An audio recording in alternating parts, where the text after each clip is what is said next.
रतिपुर नाम का एक बहुत ही सुंदर गांव था। उस गांव में हरिदास नाम का एक भोला भाला आदमी अपनी पत्नी और एक प्यारे बेटे कृष्णा के साथ रहा करता था। हरिदास के पास गांव के बाहर अपना जमीन तो था, लेकिन हरिदास के जी तोड़ मेहनत करने के बाद भी जमीन बंजर होने के कारण उस पर अनाज का एक भी दाना नहीं हो पाता था।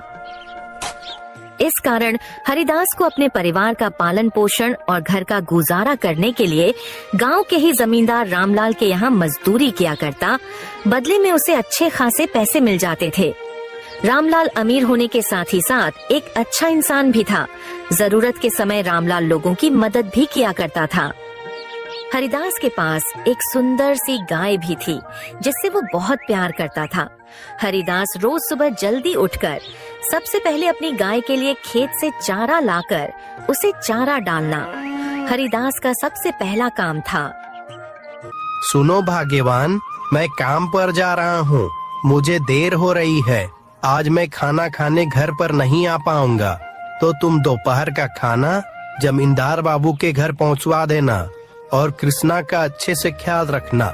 बहुत शरारती हो गया है। सीमा कहती है, अच्छा ठीक है जी, मैं आपका दोपहर का खाना जमींदार बाबू के घर पहुंचवा दूंगी और कृष्णा का भी अच्छे से ध्यान रखूंगी। अच्छा ठीक है, अब मैं काम पर चलता हूँ। इतना कहकर हरिदास अपने काम पर चला जाता है। दोपहर का समय होने को आता है।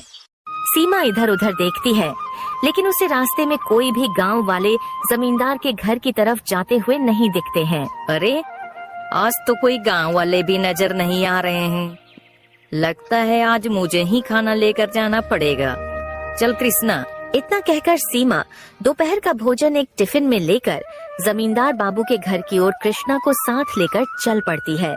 थोड़ी दूर जाने के बाद रास्ते में सीमा को एक सांप सीमा के पैर में काट लेता है और वही सीमा रास्ते पर ही गिर पड़ती है। लोग तुरंत ही इकट्ठा हो जाते हैं और तुरंत गांव वालों द्वारा वैद्य को बुलाया जाता है। वह सीमा को देखकर लोगों को बताता है कि सीमा की मौत हो गई है। भाइयों, मुझे बहुत दुख के साथ कहना पड़ रहा है कि सीमा की मौत हो गई है। उधर गांव वाले सीमा की मृत्यु की खबर जमींदार को देते हैं।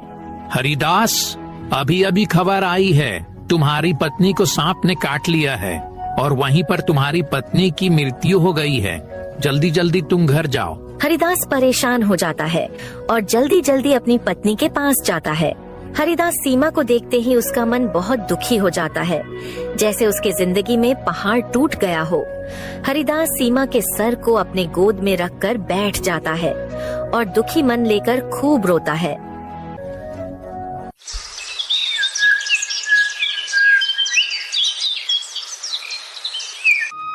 सीमा के गुजर जाने के बाद हरिदास और दुखी रहने लगा था, लेकिन पत्नी के स्वर्गवास के बाद भी हरिदास अपने बेटे कृष्णा का परवरिश में कोई भी कमी नहीं करता है।